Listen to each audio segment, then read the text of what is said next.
Tensions are escalating between nuclear-armed neighbours India and Pakistan after an attack in the Indian-administered Kashmir claimed 26 lives. New Delhi blames Islamabad for backing the attackers. Since Thursday, armies on both sides have been exchanging gunfire along the de facto border. As Ishan Garg joins us now with an update. Ishan, a very good afternoon to you. Just give us more, update on the current situation on the ground, especially along the line of control, including, of course, any military engagements, as we are hearing, are still continuing. Well, for the past 4 nights, there have been active gunfire exchanges between Indian and the Pakistani army. That's what the Indian army officials have been telling us. They also say that no casualties have been reported so far, and the nature of these gunfire has been involving small arms. So this is at a smaller scale of conflict that's happening between the Indian and the Pakistani army, and this has happened in the past multiple times. But what is giving cause for concern is that while this has been happening for the past 4 days, Indian Navy has also been carrying out military exercises in the Arabian Sea, which is not too far from Pakistan's shores. They have been testing and trying high-range precision missiles.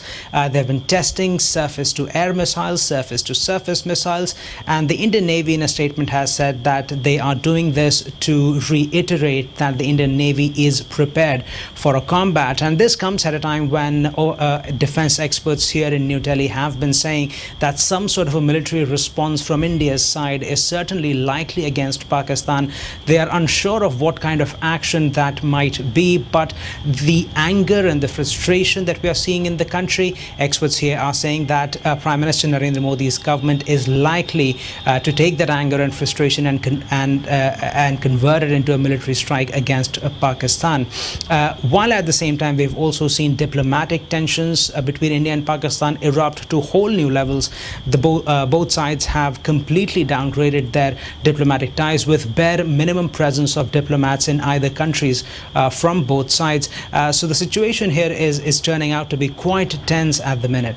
And just talk to us a little bit about, the international reaction. We understand, of course, that China has welcomed any measures that help to cool down or, in fact, maybe even de-escalate the situation, and does, in fact, support conducting a just investigation.